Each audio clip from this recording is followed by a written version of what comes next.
humanoid figures with antennae, flying saucers with landing legs, all found in 10,000-year-old paintings that look more sci-fi than Stone Age. These are ancient cave markings that show advanced technology. In the Bastar region of India's Chhattisgarh state near the town of Charama, archaeologists rediscovered a bunch of rock paintings in 2014 that were pretty incredible. First off, the paintings date back about 10,000 years. Imagine looking up close at something some ancient person from 10,000 years ago painted with their bare hands. Aside from the age though, some of this art looks oddly out of place. A lot of it looks more science fiction than your typical spear-wielding hunters and animals you get with most cave paintings. There are humanoid figures with what look like antennae on their heads. Some appear to be flying in disc-shaped crafts with 3 legs, and a lot of these figures just look kinda, for lack of a better word, alien. Now, is that just a coincidence? Were they depicting gods that they just happened to envision the same way aliens are in modern day, or were they actually seeing something? Archaeologist J.R. Bhagat, who studies these closely, said these might be depictions of ancient encounters with extraterrestrials, or at least ancient humans' imagination of alien beings. See, local tribes have legends about the Hohle, or the small-sized ones, said to have come from the sky in flying machines, abducting villagers before disappearing. Sound familiar? The Lascaux caves in southwestern France are some of the most famous prehistoric sites in the world, filled with detailed paintings of animals like bulls, deer, and horses, but beyond the impressive animal art, there's something strange here as well. Abstract signs and dots. Now, could they just be decoration? Sure, but some researchers think these marks might be more than that. Early star charts or lunar calendars. Basically, these prehistoric people could have been tracking the moon's phases or the positions of stars to keep time. That would be pretty nuts, because it means they would have had some understanding of astronomy long before we thought people ever did. It could be much more than just making art for art's sake. They may have been recording knowledge, passing it down for generations. Sticking with France, Chauvet Cave is also packed with some of the oldest and most detailed cave paintings in the world, dating back about 33,000 years. Among the artwork, researchers again spotted a series of dots that some believe aren't just there for the sake of it, but actually show the phases of the moon. The lunar cycle lasts about 29 days, and these dots might have been an early way to track it, basically an ancient calendar. To pull this off, whoever made these marks had to observe the moon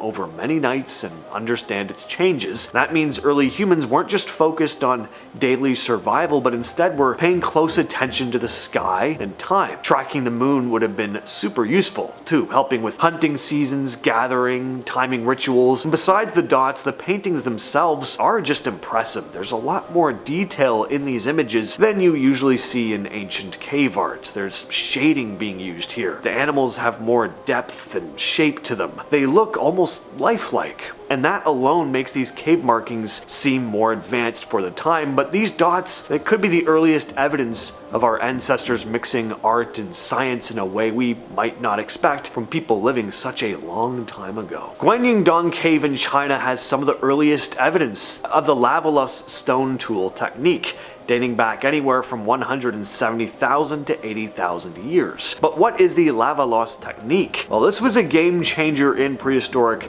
technology, because instead of just smashing rocks together and hoping for the best, you'd start with a chunk of stone, usually flint or something similar, and shape it into a very specific form. This chunk is what archaeologists call a core. The idea was to carefully trim and prepare the surface of this core so that when they finally struck it in just the right spot, a flake would pop off that was already shaped into a useful tool. So they weren't shaping the flake after breaking it, they were shaping the core beforehand so that the flake came off ready to use. And since the shaping was intentional, it was repeatable. They could knock off several usable flakes from one core, all similar in shape and size. That's a huge step up from just hitting two rocks together and hoping something sharp breaks off. Hohle Fels cave in southwestern Germany is a gold mine for ancient stuff. Archaeologists found the Venus of Hohle Fels here, which is a tiny figurine carved from mammoth ivory. And Yes, that means it was actually carved from a mammoth's tusk. This 2.5-inch figurine is supposed to be a woman. What immediately pops out are the cartoonishly large breasts and hips. In fact, they're so big you can barely see this woman's head. Now, I don't think this was meant to be a dig, although that's possible, but most archaeologists believe this was meant to symbolize fertility. Maybe this was some sort of goddess figure. People back then cared a lot about fertility because survival depended on it. I mean, I guess it still does, but it really did back then. So this figurine was probably super important. Along with that, they found musical instruments made from bird bones and, again, mammoth ivory, flutes with finger holes that could play actual notes, not just one sound. Carving those flutes would have taken very sharp tools and serious skill. I mean, making finger holes without cracking the bone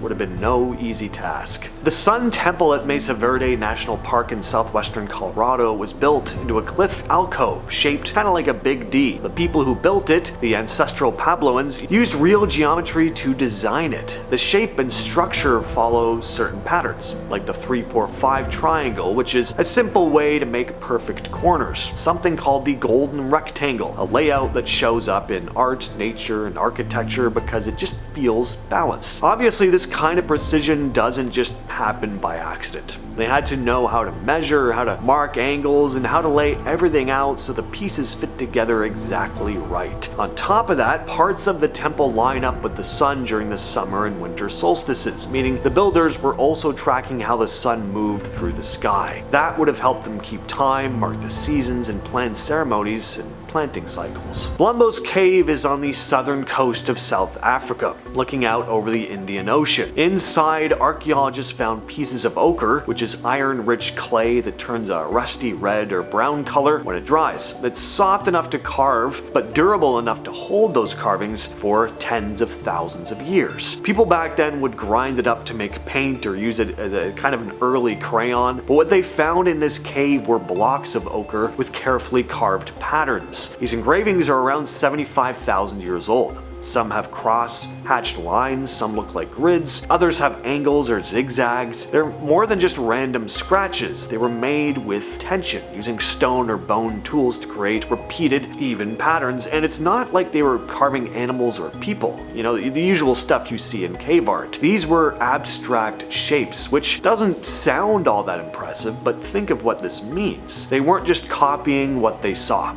They were thinking in symbols. As for what the symbols mean, maybe it was some sort of language, an early form of code, or maybe it was just decorative. Whatever the purpose though, it proves that people that far back were already thinking creatively, instead of just hunting and surviving like animals. Altamira Cave in northern Spain has some of the best preserved prehistoric paintings ever discovered. These were found in the late 1800s, and at that time, people thought they were fake, because no one believed humans that old could make art this good. The paintings date back around 36,000 years. They mostly show bison, deer, and horses, done in natural colors like reds, blacks, and browns. What's crazy though is how lifelike some of these are. Instead of just arbitrarily applying paint to the walls, in some cases they actually use the curves of the cave to give the animals more shape. Beyond that, there are again symbols, dots, and handprints. Some researchers think those markings might have been used to track lunar or seasonal cycles, acting like an early calendar. Tassili Niger is a massive plateau in the middle of the Sahara Desert in southeastern Algeria. Here you'll find thousands of ancient rock paintings and carvings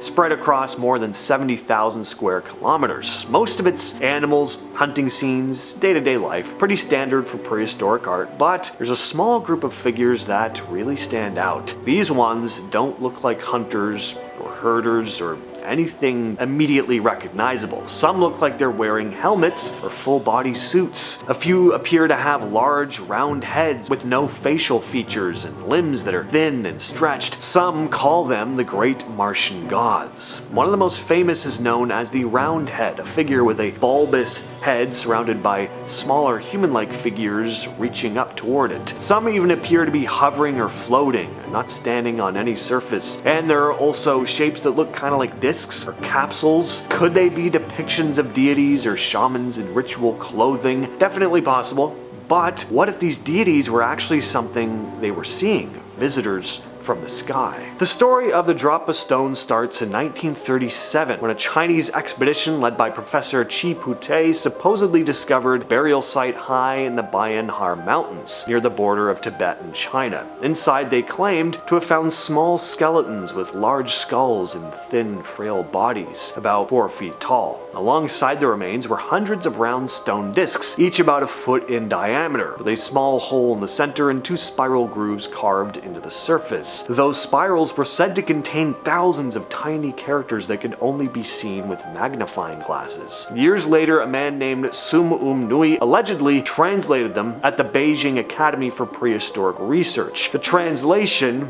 apparently told the story of an alien spacecraft that crash-landed in the mountains 12,000 years before. The beings, called the Dropa, had come from another star system and were stranded. Some of the locals accepted them, others did not. The discs supposedly recorded their journey, their crash, their struggle to survive. Nui's report was said to have been dismissed by the academic community. He was mocked so badly that he left China and ended up dying in Japan, and the story resurfaced in 1966 from a Soviet journalist who wrote about the discs. But no museum ever officially displayed the stones, and they've since disappeared. With all that said, I've been your host James, and I'll catch you, yes you specifically, in the next video.